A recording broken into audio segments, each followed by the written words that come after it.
Yo, what's up guys, welcome to Daily Update. Karena hari ini hari Minggu, jadi wajib banget kita ngebahas apa saja yang lagi viral di dunia persuperheroan di 7 hari ke belakang. Dan mohon maaf, memang update-nya lebih banyak dari MCU. Kalau dari DC agak sepi, kayak ngik kayak jangkrik, nggak ada apa-apa. Mereka lagi fokus dengan Superman mereka. Jadi DC maaf, kita singkirkan dulu. Jadi kita fokus dulu dengan berita-berita yang ada dari Marvel Cinematic Universe. Di berita yang pertama datang dari aktor senior Denzel Washington yang kabarnya akan join di MCU. Dia sendiri yang mengungkapkan di wawancaranya ketika memang lagi promo film dari Gladiator 2 yang sekarang lagi rilis di bioskop ya. Nah, Denzel Washington mengatakan bahwa dia akan segera pensiun dari dunia peraktingan karena dia juga udah cukup tuir ya. Nah, dia memilih beberapa proyek-proyek penting sebelum dia pensiun. Salah satunya, dia memilih untuk join ke MCU lewat proyek film Black Panther yang ketiga. Bahkan di wawancara tersebut, Denzel Washington mengatakan bahwa Ryan Coogler, sutradara dari Black Panther, sedang menulis dan juga mempersiapkan karakternya untuk hadir di film Black Panther ketiga. Oh my god, peran apa itu? Nah, menurut kalian, untuk Denzel Washington ini, cocoknya dia ini jadi villain atau jadi anti-hero? Belajar dari film Gladiator kedua kemarin gue nonton, bener-bener walaupun ada protagonis, ada karakter-karakter yang lebih keren kayak Pedro Pascal, kayak Paul Mescal, tapi tetap sang villainnya yaitu Denzel Washington yang menjadi MVP dari film tersebut. Jadi ini nggak bisa remeh-temeh nih karakter kalau memang mereka join di Black Panther ketiga. Jujur, gue kurang setuju sebenarnya di awal kalau dia akan join di Black Panther ketiga. Gue lebih setuju seperti rumor-rumor yang dari tahun 2023 yang mencuat kuat banget bahwa dia akan menggantikan Jonathan Majors sebagai Kang the Conqueror di versi Kang yang lebih matang lagi. Gue lebih setuju itu. Bahkan fan art udah menyebar kemana-mana bagaimana kerennya Denzel Washington sebagai Kang the Conqueror. Tapi lagi-lagi kita harus pasrah ketika diwawancara bahwa dia akan join di Black Panther ketiga. Dan kalau kita pikir-pikir lagi, kalau untuk menyelamatkan trilogi dari Black Panther ketiga yang hampir hilang nyawanya, gue setuju. Please, kita bikin Black Panther nih mencukupi triloginya. Dan gue pengen bahwa karakter Denzel Washington nggak yang cuman jadi villain-villain biasa, tapi dia menjadi cenderung jadi anti-hero. Ada beberapa karakter yang gue lihat agak cocok, kayak Pendeta HCB, itu juga agak cocok. Tapi kalau dipikir-pikir lagi, agak gimana gitu kalau dia jadi Pendeta HCB yang ada di Black Panther.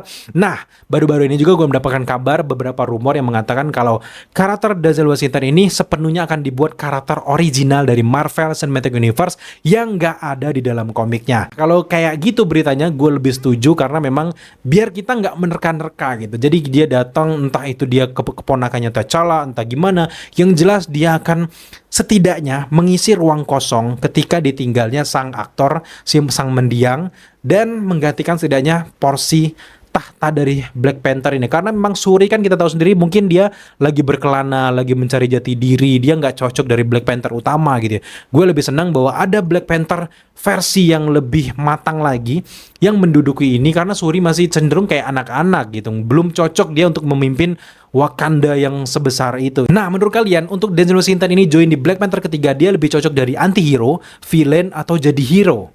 Kalau gue pribadi, gue lebih seneng dia jadi villain dengan kemampuan sekelas Equalizer. Kalian pasti udah nonton kan film-filmnya di Equalizer.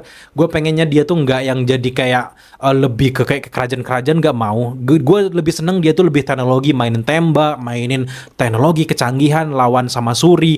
Itu lebih keren lagi sih dengan aura Denzel Washington, aura Equalizer-nya itu lebih mantep lagi. Gimana? Kalian setuju nggak? Dan sekarang mari kita beralih ke update selanjutnya, datang dari series Agatha All Along. Memang seriesnya udah tamat, tapi ada satu karakter yang sekarang udah mulai menguakkan maksud dari orang-orang di belakang Marvel, tentunya pacar dari ataupun teman mesra-mesraannya si Billy Maximoff, yang ya kita nggak mau bahas terlalu jauh, tapi memang karakter ini sebenarnya direncanakan bakal menjadi Hulking ataupun Teddy, yang di dalam komiknya juga namanya sama, tapi tiba-tiba di sini namanya dirubah menjadi Eddie. Ternyata yang tadinya di awalnya dia ini direncanakan sebagai Hulking, tiba-tiba diubah oleh Marvel. Gue nggak tahu apakah mereka punya rencana plan B atau punya aktor yang lebih baik.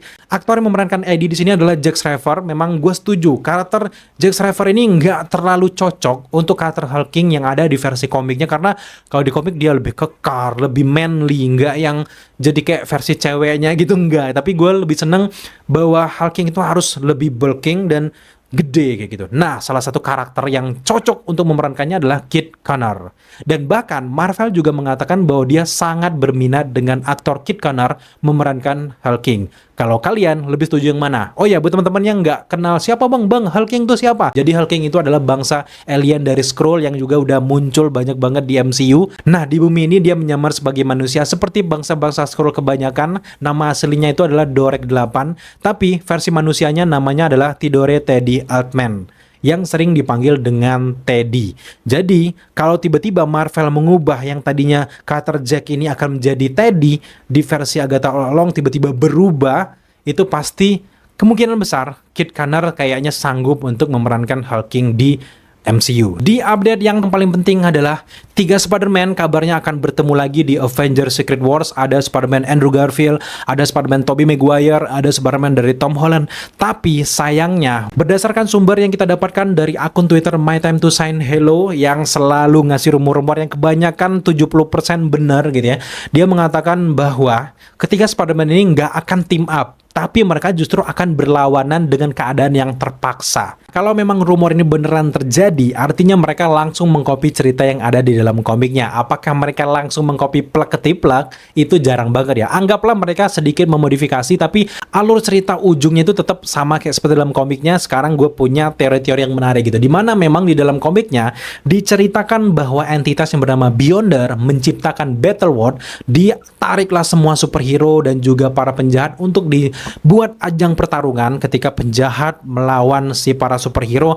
Tapi di satu kejadian ada banyak sekali kelompok-kelompok yang tadinya ada yang masuk, misalnya tiba-tiba ada Magneto di satu kelompok, dia pecah nih kelompok, jadi akhirnya bergabung dengan para villain. Akhirnya terpecah berai yang tadinya menjadi superhero tiba-tiba gabung dengan para villain untuk bertarung satu sama lainnya. Gue duga di sini ada kesalahpahaman dan juga ketidak satu pandangan antara tiga Spider-Man. Ada yang mungkin mau mempertahankan universe mereka, ada yang mungkin tidak sesuai dengan visi misi mereka, tidak sesuai dengan apa yang mereka inginkan. Jadi akhirnya terpecah, yang membuat mereka harus bertarung satu sama lainnya. Inilah yang bikin kita, kalau benar terjadi, gue cukup semangat. Meskipun memang idenya klise ya, agak gimana gitu ya. Tapi kalau ngomongin ini mungkin dengan karakter pendukung lainnya kayak Avengers juga masuk, gue cukup setuju. Karena memang condong cerita Avengers Secret Wars sih seperti itu ya menurut gue gitu. Nah, apalagi sebelum Secret Wars itu akan terjadi film Spider-Man keempat. Apalagi Spider-Man keempat rumor-rumornya akan membawa tema King in Black. Ada Null di sana. Katanya, ini masih rumor gitu ya.